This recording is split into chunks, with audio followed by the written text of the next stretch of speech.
শুভেচ্ছা,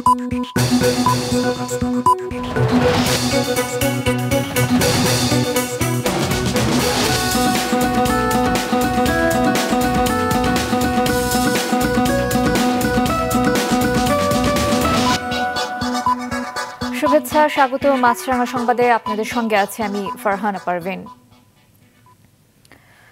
দুর্ঘটনার কারণে প্রায় ২৪ ঘন্টা বন্ধ থাকার পর চালু হয়েছে আগারগাঁও থেকে মতিঝিল অংশে মেট্রো রেলের চলাচল। সকাল ১১টার দিকে ফার্মগেটে যে পিলার থেকে বিয়ারিং প্যাড পড়ে দুর্ঘটনা ঘটেছে সেটি মেরামতের কাজ শেষ হয়। দুর্ঘটনায় অবকাঠামোগত ক্ষতি হয়নি বলে জানিয়েছেন সংশ্লিষ্টরা। তাই মেরামতের পরই আগের মতো স্বাভাবিক করা হয়েছে রেল চলাচল।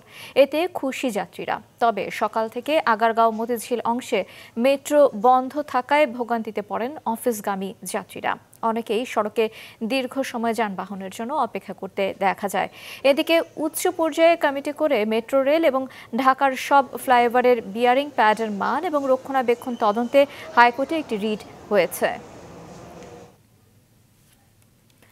দর্শক, রাজধানীর আগারগাঁও থেকে মেট্রো রেলের সবশেষ পরিস্থিতি জানাতে যোগ দিচ্ছেন সিনিয়র রিপোর্টার মাশরেক রাহাত। আপনার কাছে জানতে চাই যে প্রায় একদিন বন্ধ ছিল মেট্রো চলাচল, তো এর প্রভাব কতটা পড়েছে জনজীবনে?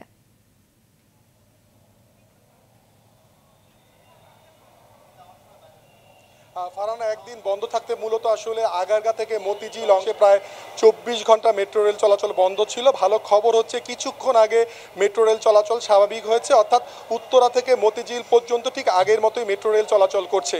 আপনি যদি জানতে চাচ্ছিলেন, আসলে বেশ কয়েক বছর ধরেই নগরবাসী যারা মূলত আসলে উত্তরা থেকে মতিঝিল অংশে অফিস কিংবা প্রয়োজনীয় কাজে যাতায়াত করেন, তারা আসলে কিন্তু নির্দিষ্ট সময়ে চলাচল অভ্যস্ত হয়ে গিয়েছিল।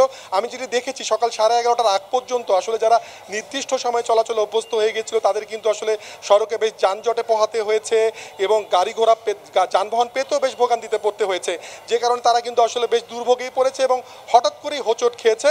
তবে সবাই কিন্তু আসলে সন্তুষ্ট যে দ্রুত সময়ের মধ্যে আসলে মেট্রো রেল চলাচল স্বাভাবিক করা গিয়েছে। এছাড়া সংশ্লিষ্টরা আমাদের যেটি জানিয়েছে, দুর্ঘটনার কারণে আসলে অবকাঠামোগত সেভাবে কোনো ক্ষতি হয়নি, যে কারণে আসলে মেরামতের পরপরই আসলে মেট্রো রেল চলাচল শুরু করা গেছে। আমি যদি দেখাতে পারি, মেট্রো রেল চলাচলের পর কিন্তু প্রত্যেকটি স্টেশনেই কিন্তু মানুষের কিন্তু যথেষ্ট পরিমাণ ভিড় রয়েছে। সবাই যখন আসলে খবর পেয়েছে যে মেট্রো রেল পুনরায় চালু হয়েছে, সবাই কিন্তু আসলে আবার সড়ক থেকে মেট্রো রেলে স্টেশনে এসেছে টিকিট কাটার জন্য, মেট্রো রেলে যাতায়াতের জন্য। ফারহানা। রাহাত, ধন্যবাদ আপনাকে। দর্শক, আগারগাঁও থেকে মেট্রো রেলের সবশেষ পরিস্থিতি জানালেন সিনিয়র রিপোর্টার মাশরেক রাহাত। রাজধানীর ফার্মগেটে মেট্রো রেলের বিয়ারিং প্যাড খুলে পড়ে নিহত আবুল কালাম আজাদের দাফন শরীয়তপুরে সম্পন্ন হয়েছে। এর আগে সকাল ৯টায় তার গ্রামের বাড়ি শরীয়তপুরের মুক্তারের চর ইউনিয়ন এলাকার ইসলামিয়া দাখিল মাদ্রাসায় জানাজা হয়। কালামের পরিবারের সদস্য এবং স্বজনরা সহ এলাকার শত শত মানুষ এতে অংশ নেন। এ সময় তার স্বজন, প্রতিবেশী এবং বন্ধুদের উপস্থিতিতে এক আবেগঘন পরিবেশের সৃষ্টি হয়। এর আগে রবিবার রাত 10টায় নারায়ণগঞ্জ সদর উপজেলার সিদ্ধিরগঞ্জে নতুন আইলপাড়া এলাকার বায়তুল ফালাহ জামে মসজিদে তার প্রথম জানাজা অনুষ্ঠিত হয়। রাত ৯টায় নগরীর আইলপাড়া এলাকায় তার মরদেহ স্থানীয় ভাড়া বাসায় আনা হলে স্বজনদের আহাজারিতে ভারী হয়ে ওঠে সেখানকার পরিবেশ।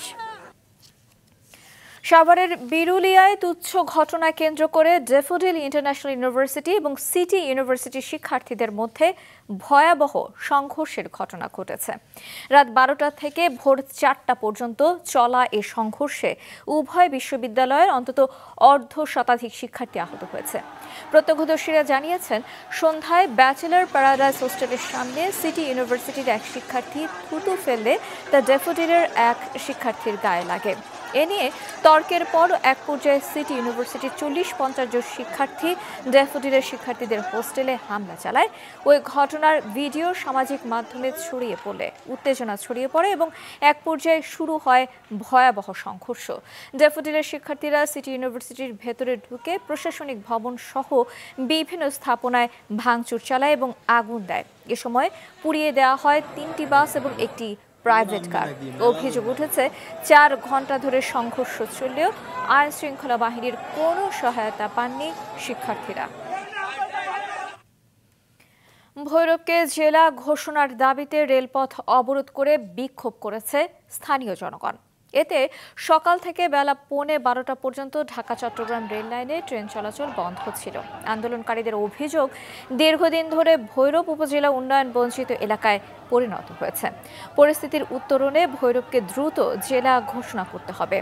লম্বা সময়ে ট্রেন আটকে থাকায় যাত্রীরা পড়েন ভোগান্তিতে। পুলিশ এবং প্রশাসনের অনুরোধে মিনিট 20 আগে অবরোধ তুলে নিয়ে আটকে থাকা ট্রেন স্টেশন ছেড়ে যায়।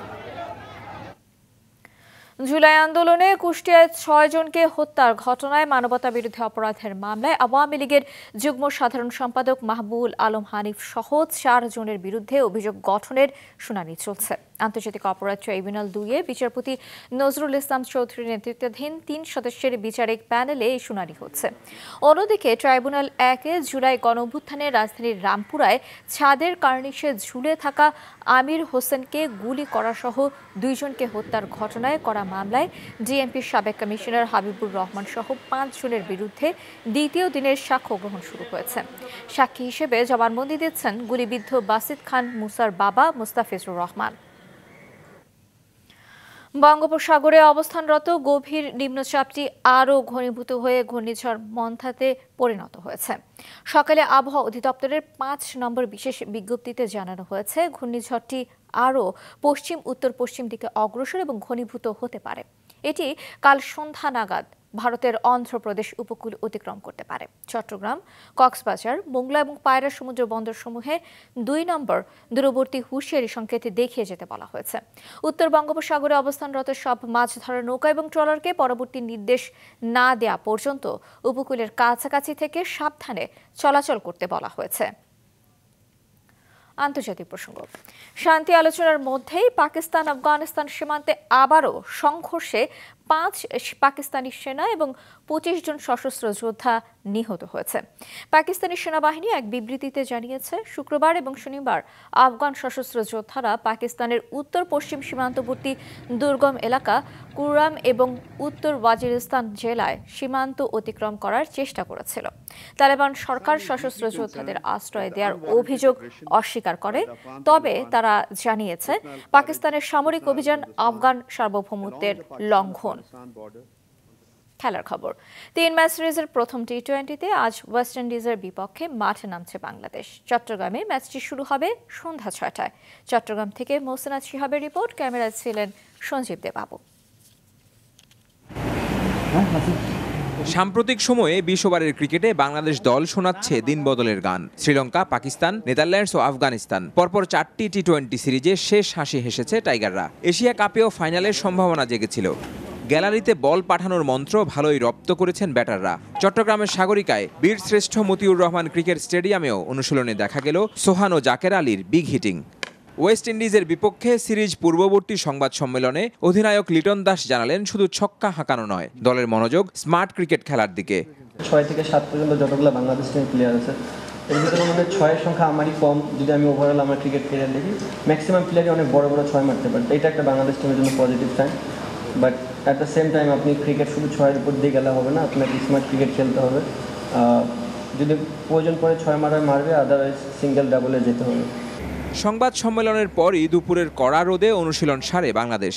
স্ট্রেচিংয়ের পর ফুটবল খেলে গা গরম করে সেন্টার উইকেটে ও নেটে হয়েছে ব্যাটিং বোলিং। ইনজুরি কাটিয়ে দলে ফেরা অধিনায়ককেও দেখা গেছে ফুরফুরে। যে বাংলাদেশ টিম অনেক দিন ধরে ক্রিকেট খেলতেছে, এখন যেসব প্লেয়াররা খেলতেছে তাদের দেওয়া উচিত। অবভিয়াসলি টি-20টা ডে বাই ডে ইমপ্রুভ করতেছে, যদিও বা আমাদের হিস্ট্রি খুব ভালো ছিল না, সেখান থেকে মোটামুটি অনেকখানি আগানোর চেষ্টা করতেছি আমরা। ক্যারিবীয়দের বিপক্ষে প্রথম টি-20-তে 3 স্পিনার খেলাতে পারে বাংলাদেশ টিম ম্যানেজমেন্ট। রিশাদ ও নাসুমের সাথে দেখা যেতে পারে শেখ মেহেদীকে। তবে রাতে খেলা হওয়ায় শিশির হয়ে উঠতে পারে এক্স ফ্যাক্টর। আবার হালকা বৃষ্টির পূর্বাভাসও রয়েছে। সিরিজ শুরুর আগে চট্টগ্রামের ঐতিহ্যবাহী সিআরবি ভবনের সামনে হয়েছে ট্রফি উন্মোচন, যার জন্য লড়বে 2 দল। ওয়েস্ট ইন্ডিজের বিপক্ষে টি-20 সিরিজ জিতলে টানা 5টি টি-20 সিরিজ জয় হবে বাংলাদেশের। আগামী মাসে আছে আয়ারল্যান্ডের বিপক্ষে আরেকটি টি-20 সিরিজ, যেটি জিততে পারলে আগামী ফেব্রুয়ারিতে অনুষ্ঠেয় টি-20 বিশ্বকাপ দারুণভাবে শুরু করতে পারবে লিটনরা। সেজন্য আগে নিশ্চিত করতে হবে উইন্ডিজের বিপক্ষে সিরিজ জয়। সেজন্য চাই নিজেদের শক্তির পূর্ণ ব্যবহার, সঙ্গে মাথায় রাখতে হবে ডিউ ফ্যাক্টরের কথাও। মোহসেনাত শিহাব, মাছরাঙা সংবাদ, চট্টগ্রাম। এ ছিল এখনকার মতো। ফেসবুকে আপডেট পেতে ভিজিট করুন মাছরাঙা টেলিভিশনের পেজে, ইউটিউব চ্যানেলেও দেখতে পারেন আমাদের সংবাদ প্রতিবেদন এবং অনুষ্ঠান। আমাদের পরবর্তী সংবাদ দুপুর 2টায় দেখার আমন্ত্রণ।